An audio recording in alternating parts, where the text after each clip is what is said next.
All right, let's get right into it. Today, we're basically creating a map of you. We're going to explore a really fascinating way of looking at personality to figure out what makes all of us tick. I mean, it's a huge question, right? What is that special combination of thoughts, feelings, and actions that makes you who you are and not someone else?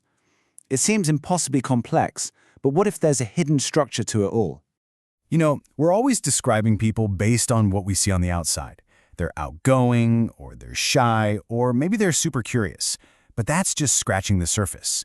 Today, we're going to dive deep, way below the surface, to find out what's really pulling the strings. So, first things first, let's start right at the top, with that observable layer.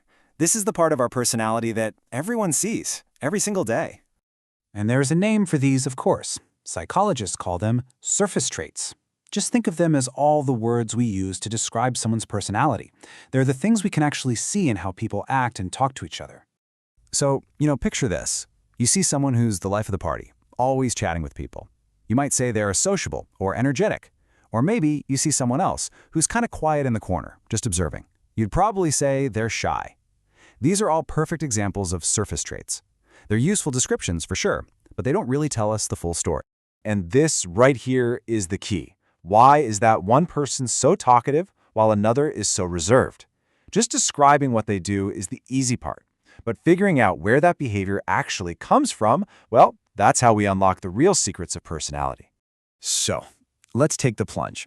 We're moving past all the surface-level stuff to find the hidden engine room of our personality. And trust me, this is where it gets really cool.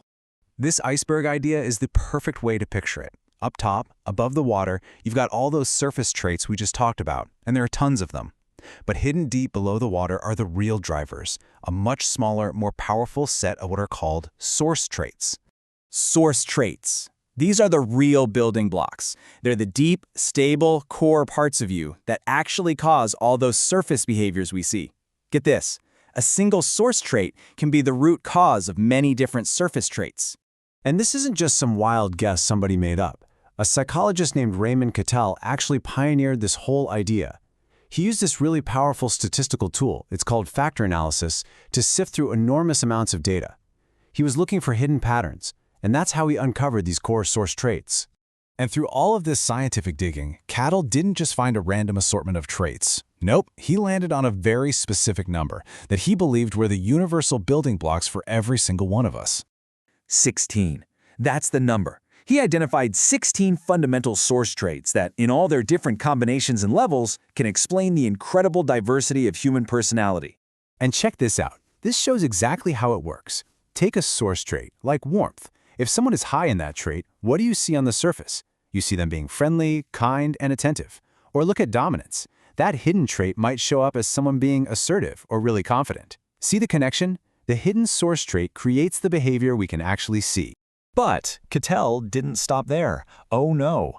After identifying these 16 core traits, he also sorted them into categories based on what they do for us, which gives us yet another way to understand ourselves. He came up with 3 types. First, you've got dynamic traits. These are your why. They're the motivations and ambitions that push you to act. Then, you have ability traits. This is all about how well you do things, your skills, and how effective you are.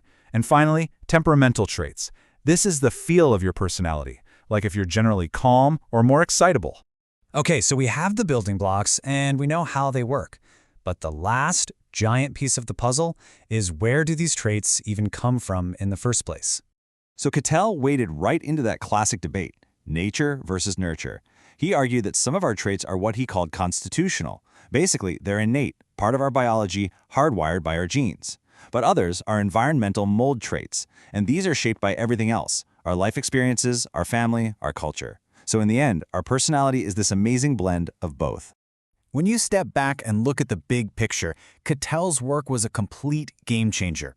He helped move the study of personality from just, subjective opinions to actual scientific measurement. He gave us a map and a language to talk about this stuff, and his ideas are still incredibly important in psychology today. And this quote really says it all. His whole framework of surface traits being caused by deeper source traits, that idea built the foundation for so much of what we now know about personality. Which leaves us with one final big question for you to chew on. Thinking about yourself through this new lens, what do you think has a stronger pull on the person you are today? Your innate nature or all the experiences that have shaped you along the way? It's definitely something to think about.